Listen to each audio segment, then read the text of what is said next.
y vamos a hacerle unas preguntas claves en torno a la comunicación política a nivel latinoamericano y también a nivel mundial. Una de las primeras preguntas que se nos ocurre es: ¿cuáles son los temas en boga actualmente en la comunicación política? Entendiendo que la comunicación política es un término muy general, ¿no? Hay una amplia gama de ramas de estudio.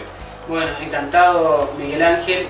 Cuando uno habla de comunicación política hoy, tenés que ampliar el espectro necesariamente. Lo que antes nosotros entendíamos como modelos de comunicación política, que era la influencia entre medios de comunicación, actores políticos y cómo incidían ante la opinión pública. Hoy se abre un cuarto actor, que en realidad es la propia opinión pública, y es las redes sociales.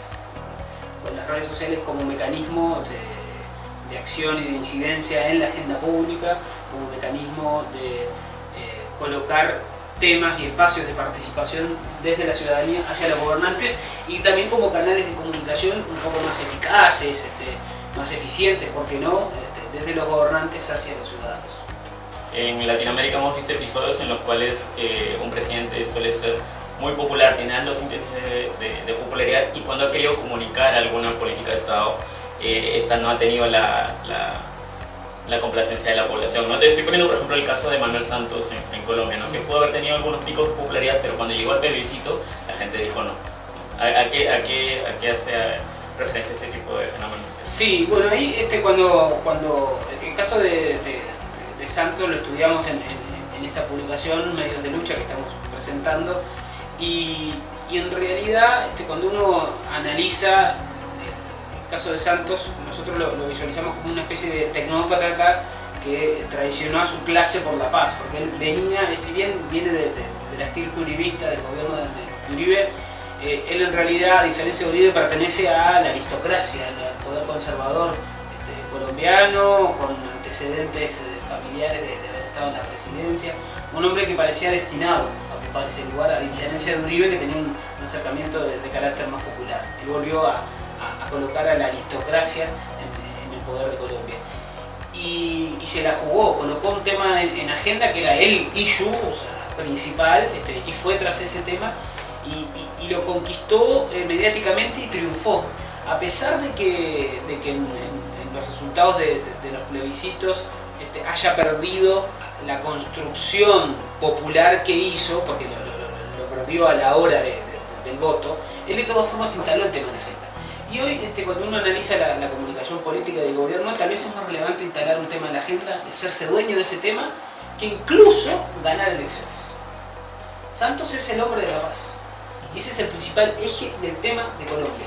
Eso no se lo va a quitar nadie, ni un plebiscito ni una elección. A las pruebas me remito, que él buscó otros mecanismos y se siguió adelante con el proceso de paz. O sea, hoy en día es tal el peso de la imagen pública, de la construcción de un buen relato, que incluso importa más allá de las elecciones. Por más que al parecer toda la comunicación política se esfuerza en la construcción de una estrategia que nos permita ganar una elección, pero tal vez no es ahora, tal vez es en la próxima elección. Entonces tú tenías que construir necesariamente el relato que en la próxima te permita ganar, o que si no te permite ganar, te permita adueñarte de un tema, te permite ser el número uno en redes sociales, o alcanzar un target de la población en específico. Justamente haciendo hincapié en eso, bueno, tenemos un libro que es Medios de Lucha, que acaba de salir, es de tu autoría junto con Omar Rincón, y que abarca varios países de la región.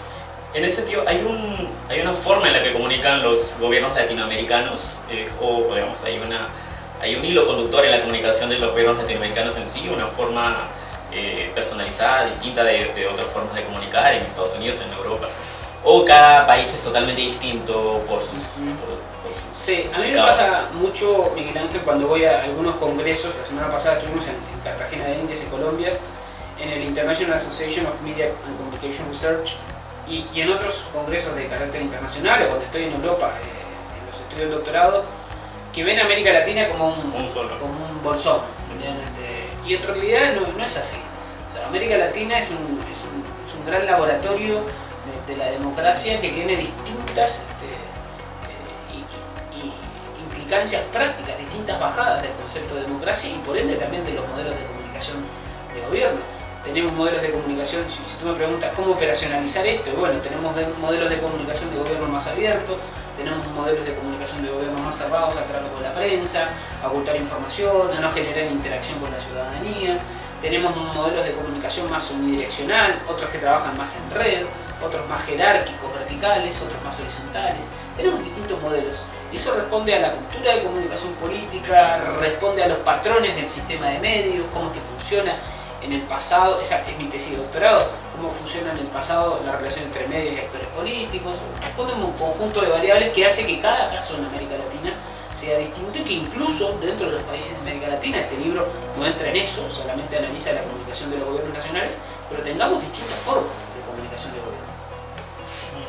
Dentro del libro además estaba viendo, bueno, y en la presentación del mismo, que habían dos conceptos bastante interesantes, ¿no? El tema de la política de espectáculo y de los políticos pops. ¿No puedes, digamos, a rasgo general explicar un poco acerca de ellos?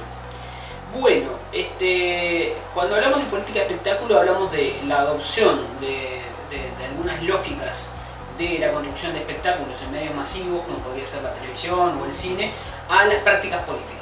En las prácticas políticas podría ser un mensaje en un actor político en una campaña, un mensaje cotidiano de un legislador, de un gobernador o de un presidente.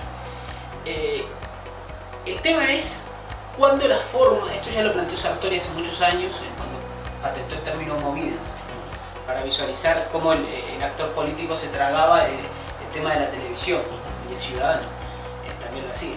Bueno, ¿hasta qué punto nosotros adoptamos formas para comunicar y de repente ser más sexys en nuestros mensajes, para llegar a las grandes audiencias o a la ciudadanía? O esas formas terminan siendo el fondo, el contenido. Cuando las formas terminan siendo el fondo y el contenido, bueno, se abre otro espectro de análisis. Porque las formas, normalmente las formas de carácter pop, de lo popular, hoy en día en las características del mundo en que vivimos, son perecederas, duran poco tiempo.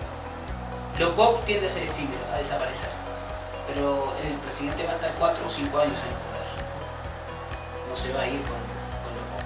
Entonces podemos tener candidatos que son muy exitosos en una campaña electoral, muy queridos, pero cuando después la forma se cae y queda un fondo que tal vez es un fondo que no nos guste.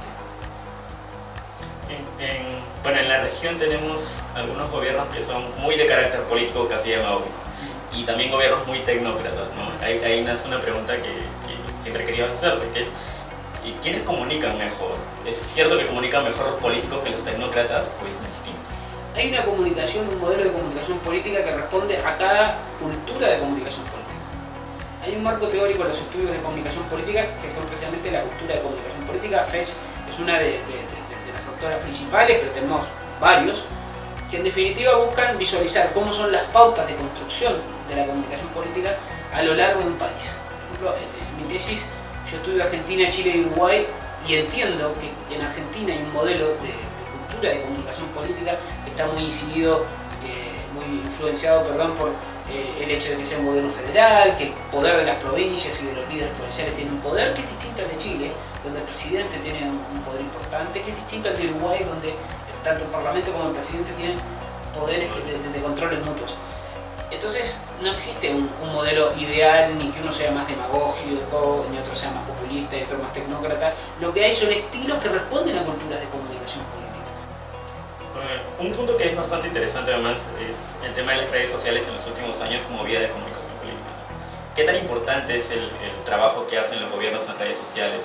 Teniendo en cuenta además que geográficamente somos muy distintos, ¿no? Hay ciudades, hay países en donde las redes sociales están muy compenetradas y a lo largo de todo el territorio, y otros en los cuales no, que tienen otros medios como la radio, la televisión, que son más próximos a la población.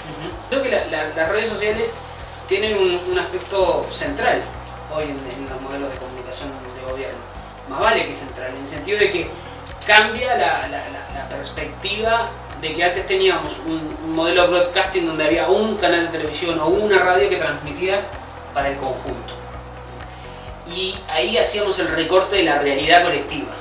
O sea, los actores políticos, los medios de comunicación, la ciudadanía entendía que eso era lo que estaba pasando. Bueno, ahora con la lógica de redes sociales, eso se democratizó bastante más, ¿no? Por más que hay que colocarle todo en el signo de interrogación. Porque ahora nosotros podemos claramente visualizar de que, por ejemplo, las tendencias pueden ser espontáneas, pueden ser creaciones de la ciudadanía.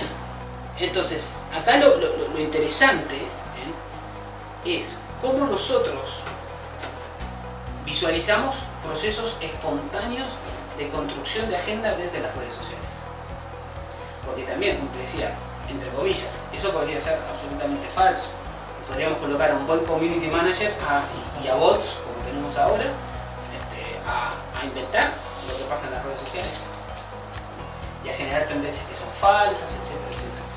En torno a la comunicación política, por ejemplo, hay algunos puntos en los cuales la comunicación es vital para no dividir a la población. Te pongo el caso de Perú, ¿no? Hay temas que quizás en Uruguay están ampliamente superados, como el tema de la legalización de marihuana, o el tema del matrimonio o la unión civil entre personas del mismo sexo, que en Perú, por ejemplo, dividen mucho, polarizan mucho, ¿no? 50-50. ¿Cómo tratar este tema desde el Ejecutivo si se quiere llegar a un cambio, si se quiere, por ejemplo, adoptar una postura sobre ese tema? Porque lo que vemos, imagino que no solo en Perú, en muchos países, es que muchos presidentes tienen miedo a tomar una postura. Te pongo el caso de Piñera, por ejemplo, en Chile, que en su primer gobierno, durante la propaganda que se hizo en el primer gobierno, él salía al costado de una pareja ahí. Y ahora, por ejemplo, es totalmente distinto, porque quien está en el poder es Michelet, que se está moviendo mucho y él quiere ser la opción de que no. Entonces hay un Piñera de hace 10 años con un Piñera totalmente distinto ahora, ¿no? ¿Cómo manejar esos temas que pueden ser contraproducentes para el mismo líder político? Sin duda, ahí pusiste dos temas. Voy por el último y después por el primero. El que planteabas al final es el tema de la coherencia. Si hay algo que es muy importante en una estrategia de comunicación política y de gobierno, y que nosotros lo visualizamos en cada uno de los capítulos del libro, es cuáles son los niveles de coherencia que hay en los mensajes. Una estrategia de comunicación política sólida responde a una identidad político-partidaria. En algunos países es cierto, caso Brasil, caso Perú, los partidos políticos son muy débiles. Pero bueno, responden a una orientación. Y en el mundo que vivimos hoy, donde todo absolutamente está archivado y registrado, lo interesante es que un político pueda resistir un archivo. Y ahí el Piñera tiene una gran debilidad, pero una gran debilidad. En el sentido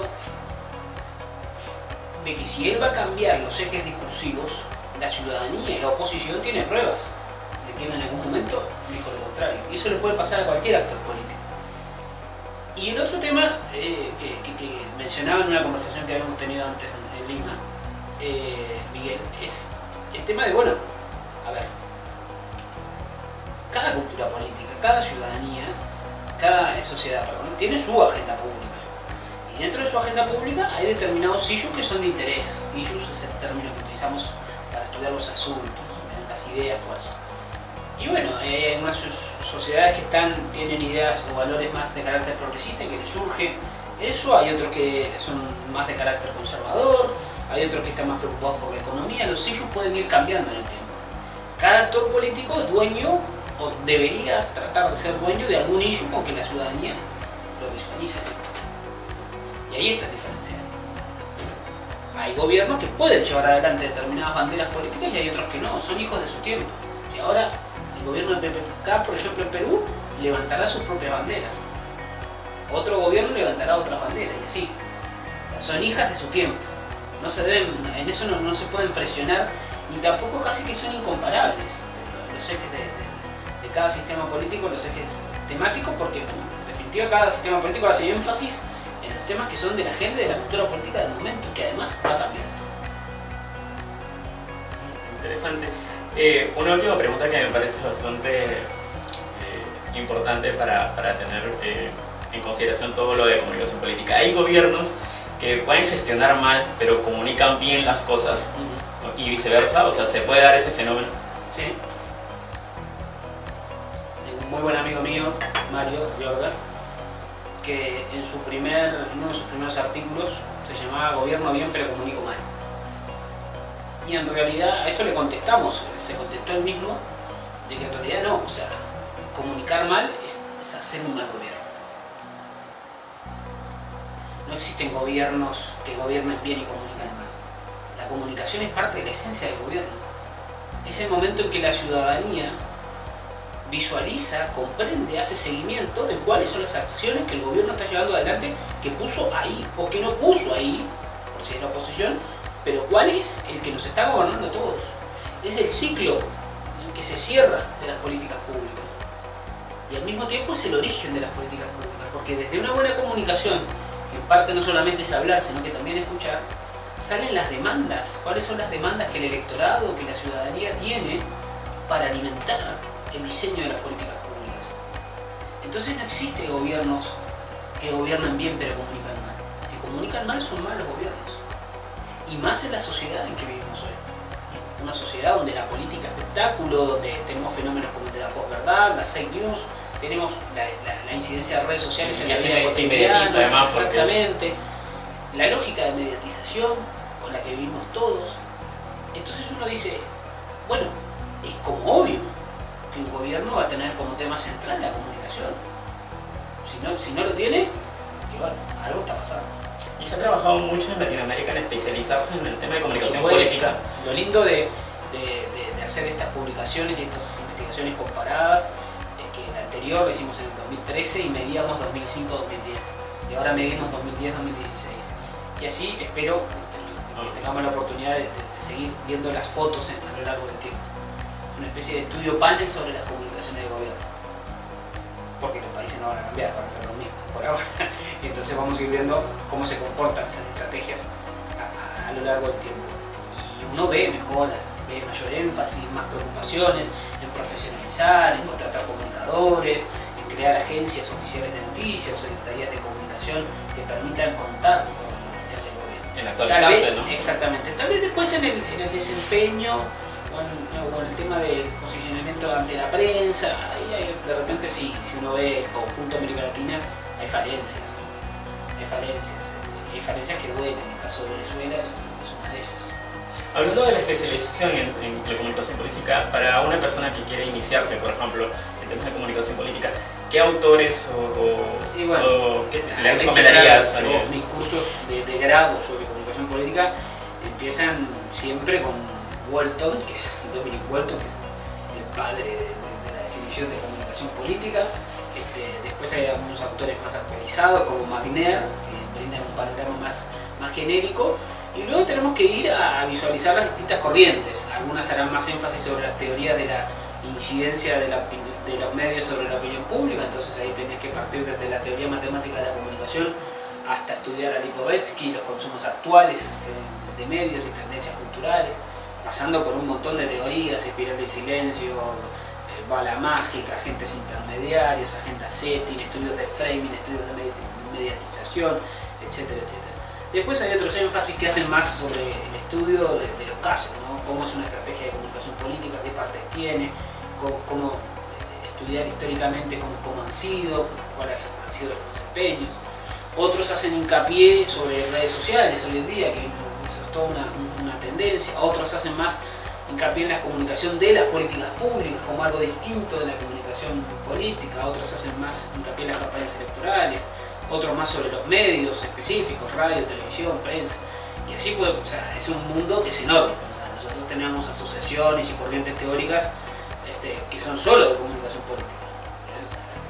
Tenemos en ALACIP, nuestro grupo de comunicación política, en ALAIC, nuestro grupo de comunicación política. A eso voy. Es una subdisciplina que nace obviamente del análisis desde la comunicación y desde la ciencia política, y se cruza además con un montón de otras. Entonces es un campo tal vez muy específico, pero que tiene adentro un mundo para recorrer. Sí, en realidad, y bueno, este libro es parte de ese mundo a recorrer, en realidad está bastante interesante, se lo recomiendo. Y nada, gracias Matías por esta breve entrevista aquí en Uruguay. Bueno, y esperamos tenerte en Lima pronto. Bueno, próximamente. Gracias Matías.